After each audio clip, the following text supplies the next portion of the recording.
Pessoal, bom dia, boa tarde, boa noite. Eu sou o Léo e vamos aí prosseguir esses estudos nossos aqui de Física 1, onde a gente está vendo movimentos de rotação. Depois aí de dois vídeos meio pesados sobre como calcular momentos de inércia, a gente vai para uma coisa um pouco mais light aqui agora, mas vamos seguir aqui, tá certo? Primeiro nossa revisão, né? Vou passar mais rápido também. A gente começou falando de cálculo de vetores, eu estou insistindo em todos os vídeos.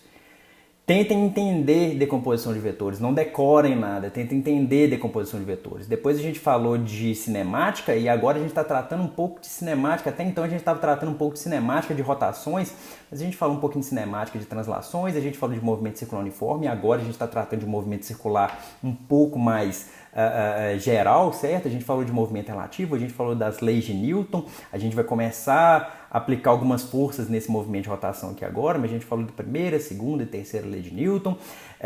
Segunda lei de Newton aqui está claro a importância de decomposição de vetores, né? Alguém já deve ter falado com vocês que decomposição de vetores é um negócio importante.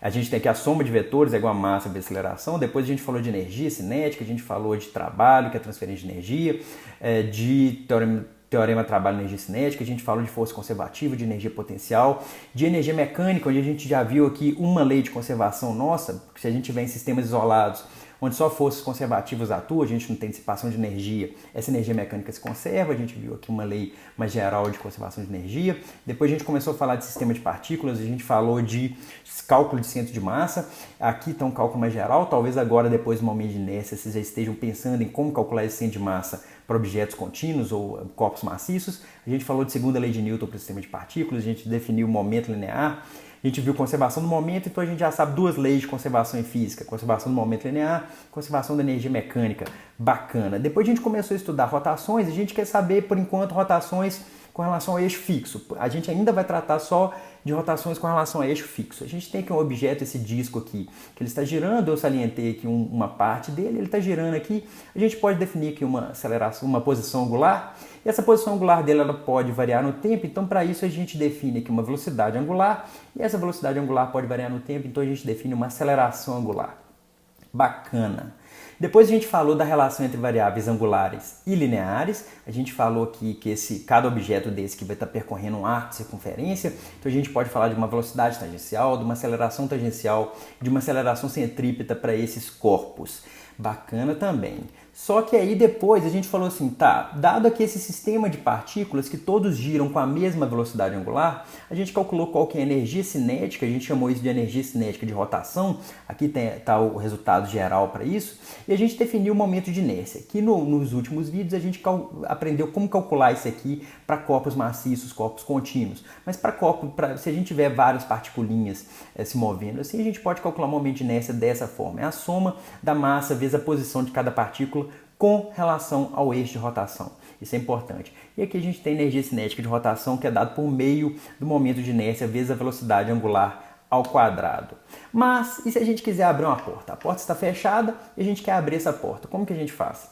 A gente pega a maçaneta e empurra essa maçaneta. Ou seja, a gente aplica uma força nessa porta de modo a mudar o estado dela ali. Ó. O estado dela era parada assim e a gente aplica uma força para tentar girar esse camarada. Só que nem toda força que a gente aplica numa porta a gente vai conseguir girar essa porta. Se a gente aplicar uma força muito perto da dobradiça, vai ser mais difícil para a gente girar essa porta. E se a gente aplicar uma força ali paralela à porta, a gente não consegue girar essa porta. A gente tem que aplicar uma força de uma certa maneira para conseguir fazer esse movimento de rotação com a porta, tá certo? E aí, como que a gente estuda isso? É isso que a gente vai tentar estudar aqui nessa disciplina. A gente está estudando esse tipo de situação, a gente já viu isso aqui bastante, só que agora eu vou tentar pensar o seguinte, a gente tem esse disco, só que esse disco aqui em 3D aqui, né?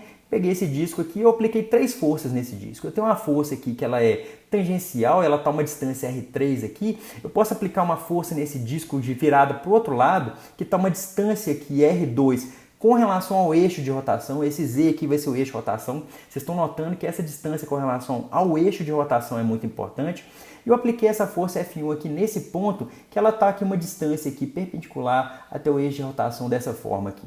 E aí, como que a gente vai estudar o seguinte? Dadas essas três forças que atuam nesse disco, esse disco ele vai girar sim ou não? Ele vai girar aceleradamente, sim ou não? É isso que a gente vai tentar estudar. E para isso a gente tem que definir alguma quantidade que vai estar relacionada a essa força que eu estou aplicando e a capacidade minha de fazer esse disco girar ou não, certo? Então vamos pensar aqui um objeto abstrato, essa batata cinza aqui que eu desenhei. Então a gente tem essa batata cinza aqui. Nessa batata cinza aqui, esse O aqui vai ser o eixo de rotação. Não significa que é o centro de massa, mas é o eixo de rotação dessa batata. Então eu fixei esse eixo de rotação dessa forma, que a gente vai estar trabalhando aqui com eixo fixo. Então aqui a gente tem o eixo de rotação e eu vou aplicar uma força nessa posição R. Então eu estou aplicando a força nessa posição onde é que está a mãozinha aqui. Eu estou aplicando uma força F, que essa força F ela está numa posição R com relação ao eixo de rotação, certo?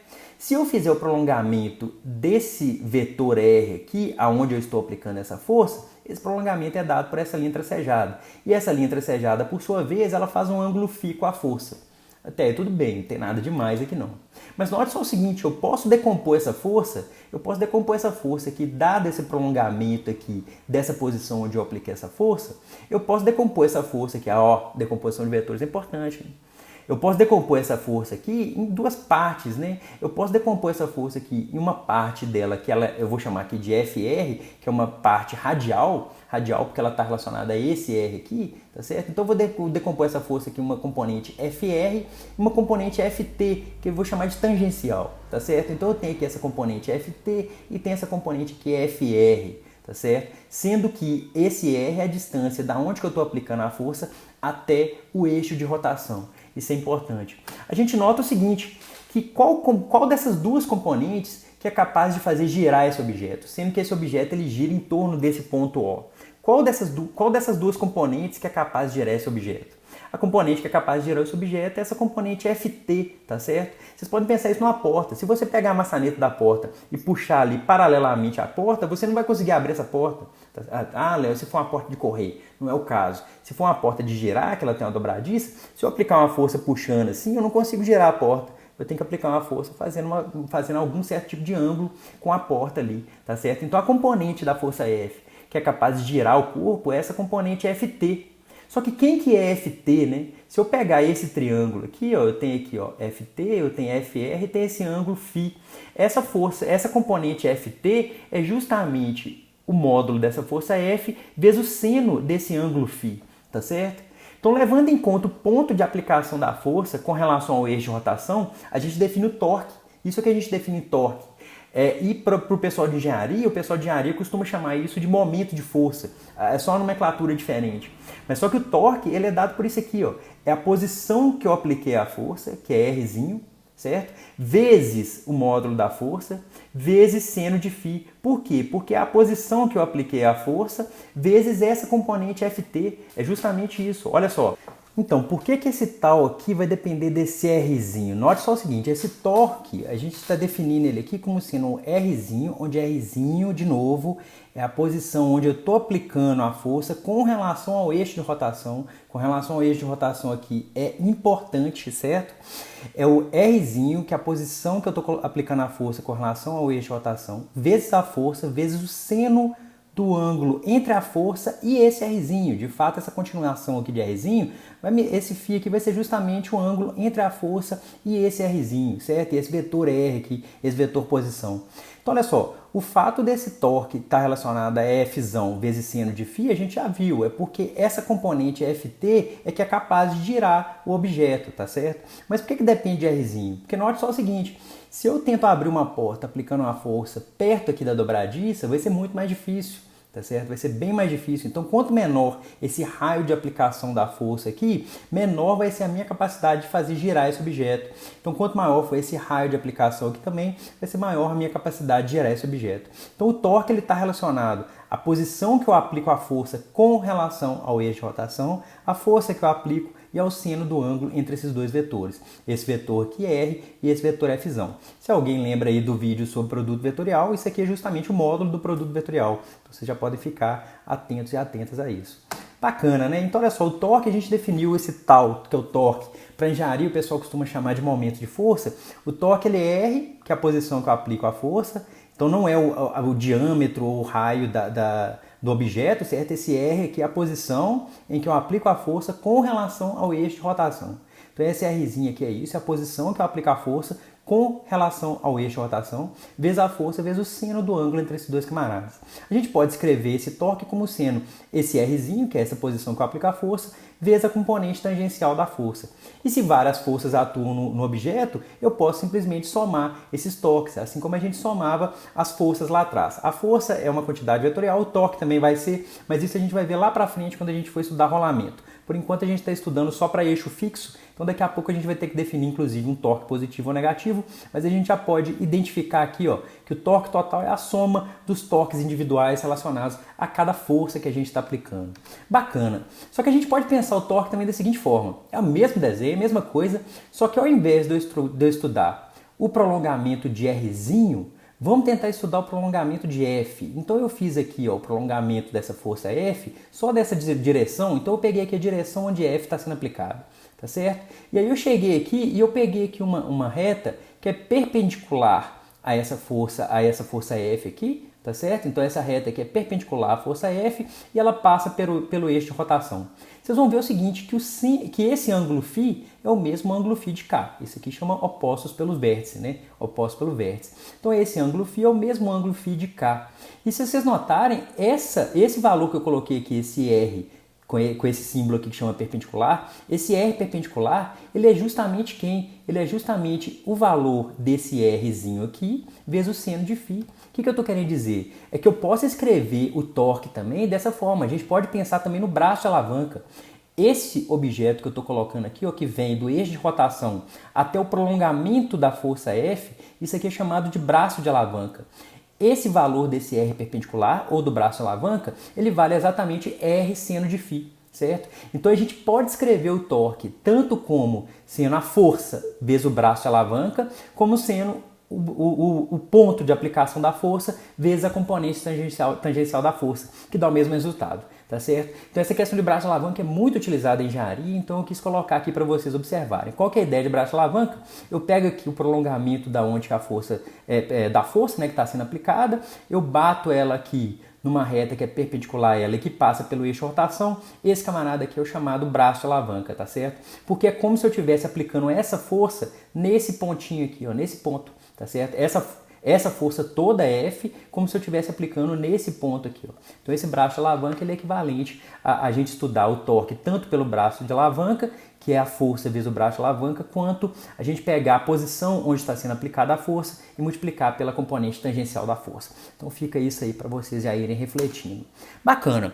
Então olha só, agora aqui nesse desenho aqui, eu tenho três forças aplicadas nesse objeto, né? Eu tenho aqui uma força que é F1, eu tenho uma força que é F2, que ela está meio que deslocada, contrária aqui à rotação que F1 ia estar exprimindo, e eu tenho uma força que é F3 que está rotacionando isso dessa forma aqui, certo? Que poderia estar rotacionando dessa forma.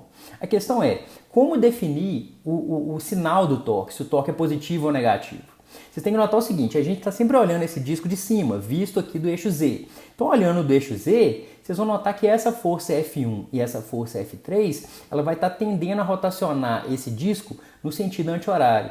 E essa força F2 vai estar tendendo a rotacionar o disco no sentido horário, certo? Então, a gente define, por conta de regra da mão direita, isso vem da definição da regra da mão direita, que a gente já discutiu no outro vídeo, a gente define o sinal da seguinte forma. Se a força tender a girar o objeto no sentido anti-horário, a gente fala que o torque é positivo.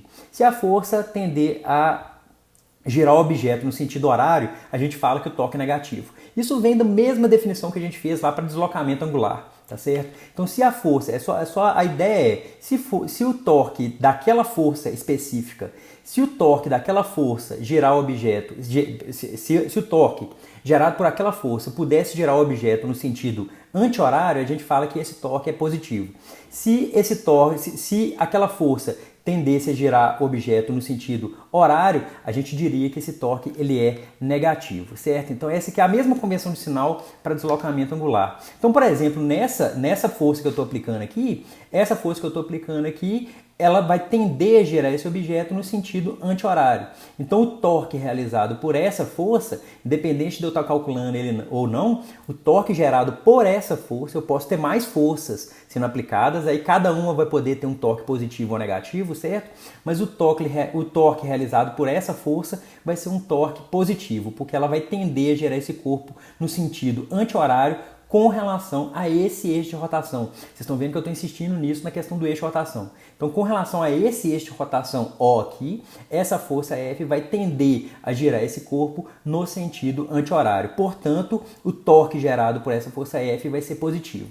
Então, se a gente chegasse aqui e fosse fazer essa soma aqui para achar o torque total, o torque realizado por essa força aqui seria um torque positivo. Se ela tendesse a girar o corpo no sentido horário, seria um torque negativo. Da mesma forma que a gente definiu lá a parte de deslocamento angular. Então a ideia de torque era essa que eu queria passar para vocês. Espero que tenha dado para entender. Tentem refletir aí nesse cálculo do torque, no braço alavanca, na componente tangencial da força e principalmente tentem enxergar quando o torque vai ser positivo ou negativo. Vocês vão ter exercício para fazer sobre isso na tarefa e aí vocês fiquem bem atentos e atentas a isso.